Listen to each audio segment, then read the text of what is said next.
Do we know where the word cheap comes from?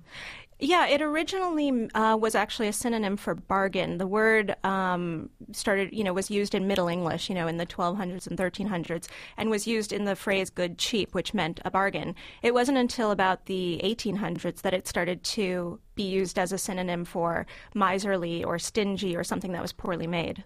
And was that because America was suddenly developing? Well, that's post-Ben Franklin time, wasn't it? Right.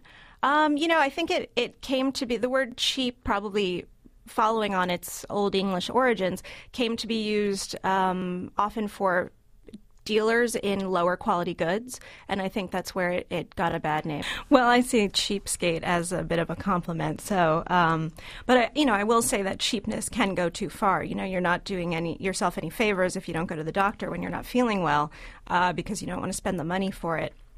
But I would say that in our history, thrift was once a very important American virtue, and over time it has turned into something that we now consider to be an eccentricity, a quirk, even a danger to our economy. You said that you take the word cheapskate as a compliment? Mm-hmm, I do. Are you alone? No, I don't think I'm alone. In fact, there's a whole cheap movement that's sort of coming out of the woodwork right now, I think, thanks to the recession. But even before the recession, one of the things that really struck me and surprised me while I was doing my research was that, before I started the book, I believed, probably like most Americans, that thrift was a dying virtue. In fact, a friend of mine said I should call the book Thrift, A Short History of a Dying Virtue.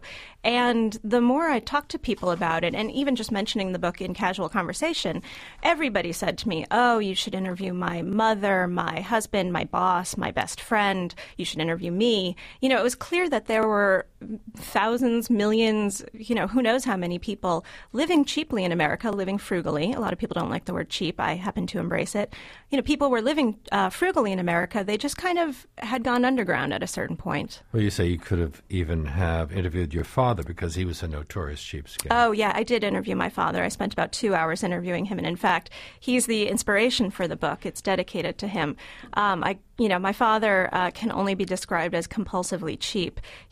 I grew up in Connecticut, and my dad would not let us turn the heat above 50 degrees in the winter. It gets very cold in New England. So I spent my childhood doing my homework at the kitchen table with my hands on the stove and my feet on the radiator, and trying to stay warm. You? Oh, it did. Didn't I complained. Turn you off? Oh, well, the funny thing is the acorn doesn't always fall far from the tree. I did complain about that kind of thing. I mean, that wasn't the only thing. He would, complain if our showers lasted too long. He was always running around turning off lights. He has this very eccentric way of braking when he's in the car. He has a system of light taps and thrusts that he thinks is better on the brake pads and reduces the wear and tear. He uses his tea bags 10 or 12 times. I recently learned that. And we also found out at a certain point that when he washed the dishes, because he wouldn't let us use the dishwasher, he insists on washing dishes by hand, he would use no soap and he would use cold water.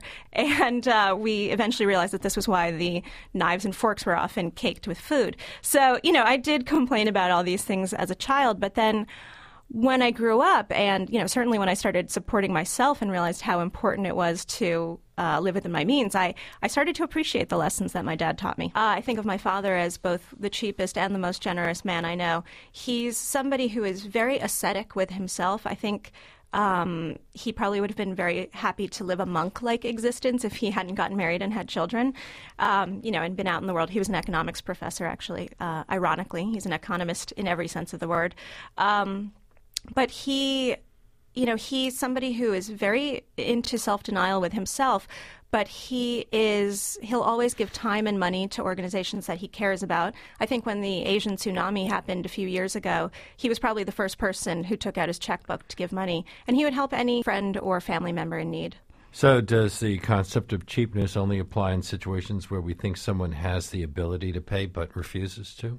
Yeah, I mean, poverty is different from frugality, I think, or cheapness. And for much of our history, we often sort of exalt or hail early Americans as being thrifty, but often they were not thrifty by choice. They were poor, and they were thrifty by necessity. Doesn't our problem with cheapness begin with our ambivalent attitudes towards money? how can we worship it on the one hand and see it as a source of evil on the other? It's true. I think we have a lot of confusion and ambivalence about the role of money, the role of spending in our lives, and you see that constantly. I mean, just recently, there were the most recent consumer spending figures came out from the Bureau of Economic Analysis, and it made a lot of economists and politicians very anxious because consumer spending is still very weak. On the other hand, Barack Obama did his weekly YouTube address on Saturday and announced all these new initiatives to help Americans save. We get very conflicting messages about this. On the one hand, we're told that we should save for retirement, for personal finance reasons, also because it's good for the soul. That's our sort of Puritan heritage. On the other hand, we're told that we should spend because, personal gratification is a good thing. You got to keep up with the Joneses, and also because it's supposed to save our economy.